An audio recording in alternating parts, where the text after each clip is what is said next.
অরুণ ভাই, আমার বোনকে পাঠালাম আপনার সাথে কুলফি খাইতে, আর আপনি নাকি তার বিয়ের প্রস্তাব দিয়েছেন। জি ভাবি, ঠিকই শুনছেন। আপনার বোনের সাথে আমার বিয়ে দিয়ে দেন প্লিজ ভাবি।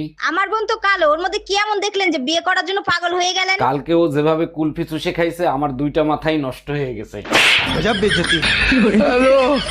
কইলাম একটা কিস্তি উঠাই কেন রাজি হও না, নাইলে কিন্তু বেচা দিমু তোমার গায়ের গয়না। আমি একটু ভালো থাকি, তুমি কি তা চাও না? কিস্তিওয়ালা আমায় ধরে, তোমার তো পাই না। তোমার বুঝাইলাম কত কিস্তি দিমু ঠিক মতো, তোমার বুঝাইলাম কত কিস্তি দিমু ঠিক মতো, তুমি শুধু রাজি হও না, তাইলে বেচমু না। এই পাশের বাড়ির ভাই ভাবিরে বকাবকি করতেছে কেন? তুমি কি এই বিষয়ে কিছু জানো? ভাই ভাবিরে রাইখে 3 দিনের ট্যুরে যাবে, তার জন্য ভাইরে বকাবকি করতেছে। এটা কিন্তু ভাবির বাড়াবাড়ি। পুরুষ মানুষ এত কষ্ট করে টাকা ইনকাম করে, মাঝে মাঝে একটু ঘুরতে যাবে, এতে সমস্যা কোথায়? তোমার মতো সব মেয়েরা যদি বুঝতো তাইলে আর কোনো সংসারে অশান্তি হইতো না। থাক হইছে, আমারে আর পাম দিতে হবে না। তা তুমি রেডি হয়ে কোথায় যাচ্ছ? আরে আমার সাথেই তো ভাই ট্যুরে যাবে।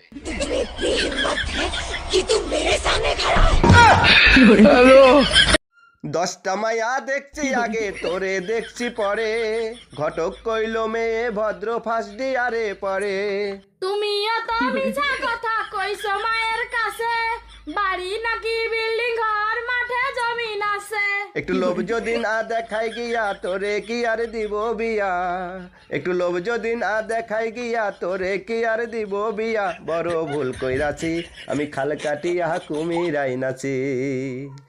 জানো শাওন ভাই মিল্কি ভাবিরে হার কিনে দিছে, আমারও হার কিনে দিবা, তা না হলে আমার নাক কাটা যাবে। তুমি কি চাও আমার নাক কাটা যাক? তোমার নাক কাটতে আমি দেবো না, এই নাও কাট, তুমিও গিয়ে হার কিনে নিয়ে এসো, আমি চললাম। চললাম মানে? তুমি এই অসময় কোথায় যাচ্ছ? ঘরে বউ থাকতে শাওন ভাই রুম্পা ভাবিরে বিয়ে করছে, এখন আমি যদি টুম্পা ভাবিরে বিয়ে না করি তাহলে তো আমারও নাক কাটা যাবে। তুমি কি চাও আমার নাক কাটা যাক?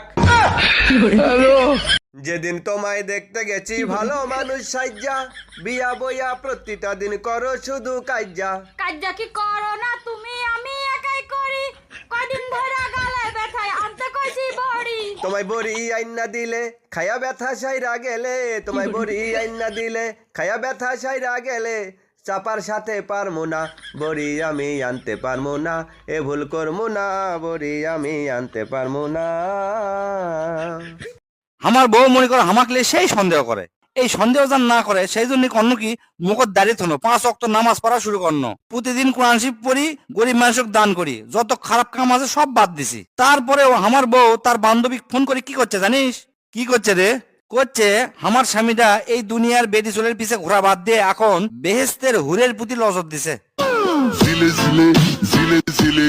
উহ, গরমে নাজেহাল অবস্থা। এই এক গ্লাস ঠান্ডা শরবত খাওয়াবা? এই নাও তোমার জন্য স্পেশাল ঠান্ডা শরবত আগেই বানায় রাখছি। বলো কি, তাই নাকি? তা কি দিছো এর ভিতরে স্পেশাল? খাওয়ার সাথে সাথে শরীর ঠান্ডা হয়ে যাবে, আইস কুল পাউডার দিছি। দোস্ত বইয়ের কাছে মেসেজ পাঠানোর আগে 14 বার বানান ঠিক করবো দোস্ত, না হলে কিন্তু খবর আছে। কে তুই কি ভুল মেসেজ পাঠাছু?